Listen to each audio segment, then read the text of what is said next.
Ozish uchun oshqozon operatsiyasi ertasi kuni, ya'ni ikkinchi kun. Reanimatsiyada 24 soat telefonsiz, aloqasiz, hech kimni ko'rmasdan qoldim, lekin ertasi kuni palataga olishligi bilan xo'jayinim shu yerda ekanlar.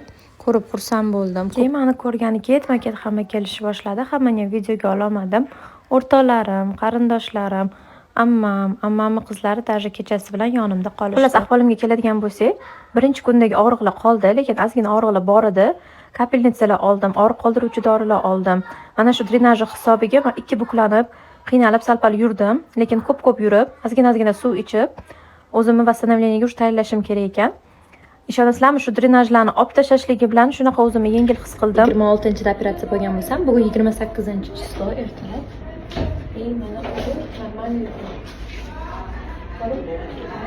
Doktor ahvolimni ko'rib, 2 hafta faqat suyuq, 2 haftadan keyin pyure sifat ovqatlar yeb, 1 oydan keyin qattiq ovqatga o'tishingiz mumkin deb menga ruxsat berib yuborishdi. 3 kundan beri ovqat yemagan bo'lsam ham o'zimni juda ham yaxshi his qilaman.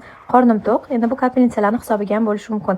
Endi uyga borganda o'zimni qanaqa his qilaman, Xudo biladi. Sizlar bilan bo'lishib boraman.